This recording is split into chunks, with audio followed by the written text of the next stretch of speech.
Start.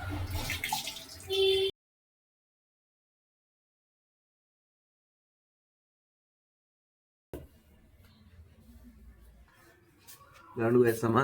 1 hour later.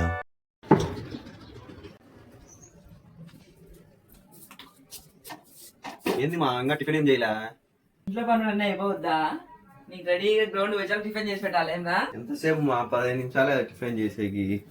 అట్లయితే ఇంకా నేను చేసుకుంటలే నా టిఫిన్. నీ టిఫిన్ నువ్వు చేసుకో. చేసి పెట్టు 3 రోజులు నీకు చేతనైతే టిఫిన్. 10 రోజులు చేస్తా టిఫిన్. చేయడం చేయకోకుండా చేస్తా. ఛాలెంజ్. మాట్లాడేది కాదు, చేసి పెట్టి చూస్తాం.